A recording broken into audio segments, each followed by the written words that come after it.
гэхдээ ерөнхийдөө хэвлэл мэдээлэл ярьж байгаа нь тийм ээ даатгалыг бас эргэж оновчтой болгохгүй байгаа. Ерөнхийдөө нэг тийм эрг хүйсгэх нь муу байгаа талаар мэдээлэл авсан юм байна. Ойрын үед нэг тэр талаар бас тийм байгаа болов гэж бодож байна.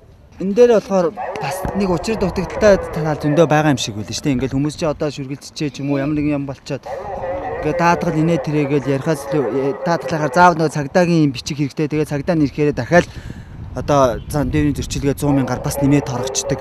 Тэгээд дахиад даатгалаас мөнгө авах гэтэл дахиад илүү зарлага гараад ирдэг ч юм уу те. Тэр талаасаа бол бас жоох учир тал байдаг юм шиг байлээ. Одоо хүртэж муутай шүү дээ тэр даатгалчаад. Тэгэл нөгөө даатгалаа өгчөөд авах гэж одоо нэг 80 юм болдго юм л шүү дээ. Тэ. Тэгэл одоо өгч өгөхгүй нөгөө даатгалын компаниуд тэгэл. Тэ. Тэгэл нөгөө тодорхой тиймч бичиг авчир, ийм бичиг авчир гэл одоо тэгэл янз бүр юм хэлдэг.